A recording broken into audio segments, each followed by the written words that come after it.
KD sir, मी गेल्या 3 दिवसांपासून शेखर सरांवरती लक्ष ठेवणे, पण काहीच अपडेट मिळत नाहीये. म्हणजे प्रेस ऑफिस, घर, हे ह्या 2 ठिकाणं सोडून ते दुसरीकडे कुठेच गेले नाहीयेत. मी त्यांचा फोन सुद्धा टॅप केला, त्यात सुद्धा काहीच संशयास्पद सापडत नाहीये. सर, आपण चुकीच्या ठिकाणी हातपाय मारत नाहीये ना? असू शकतं, पण त्यांच्याबद्दल आपल्याला जे प्रश्न पडले त्याची उत्तरं नाही मिळाली आपल्याला अजून. त्यांनी नाव बदलून का फोन केला, या सगळ्या मागे त्यांचा काय मोटिव्ह आहे, हे सगळं आपल्याला शोधून काढायला हवं. Yes sir. टेक्नो, छोट्यातल्या छोट्या गोष्टींवर लक्ष ठेव. काही जरी सापडलं ना तर मला कळव. ओके? और सर, मी कत्रीला सुद्धा अपडेट करतो. हा लपाछपीचा खेळ खूप झाला. मला असं वाटतं की मी त्यांना भेटायला हवं. सर, जर शेखर सरांचं या सगळ्यांमध्ये कनेक्शन निघालं तर तुमचं त्यांना भेटणं खूप रिस्की आहे. रिस्क आहे फातिमा, पण ही रिस्क मला घ्यावी लागेल. बॉस परत येईपर्यंत ना या सगळ्याचा निकाल लागायला हवा. पण सर, बॉस कुठे आहे?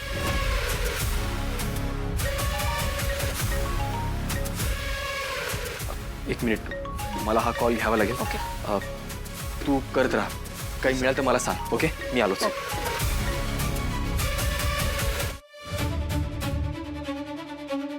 हा श्रीवल्ली, बोल ना. हॅलो केदार, काव्याचा साखरपुडा आहे, लक्षात आहे ना तुझ्या? हो, लक्षात आहे माझ्या. नाही म्हणजे तारिणी पण नाहीये इथे आणि तू पण नसशील तर मग उगाच चर्चा होईल रे इथे. आणि त्या चर्चेपेक्षा जास्त महत्वाचं म्हणजे काय माहितीये का केदार, मला तू इथं माझ्या सोबत हवायस. येशील ना लवकर? तारिणी नाही, निदान तू तरी ये रे. श्रीवल्ली, तू बिलकुल काळजी करू नकोस. मी पोहोचतो वेळेत. ठीक आहे?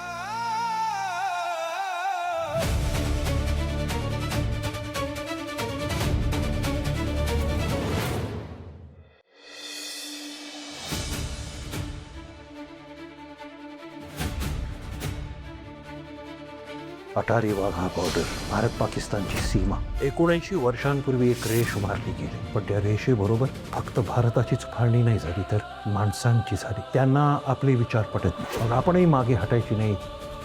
ही जिद्द रोज इथे दिसते. हे सगळं दृश्य तुझ्या मनात साठवून ठेवलंस तर तुला तुझ्या मिशनच्या प्रत्येक टप्प्यावर कळेल की आपल्याला मरायचं नाही, मारायचं आहे.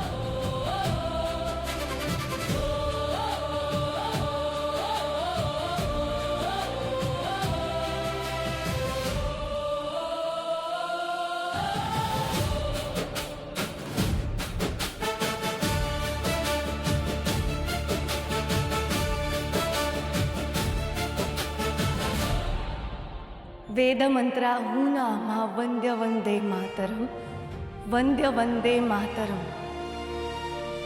माऊलीच्या मुक्ततेचा यज्ञ झाला भारती, त्यात लाखो वीर देती जीवितांच्या आहुती. आहुतीने सिद्ध केला मंत्र वंदे मातरम, वंद्य वंदे मातरम.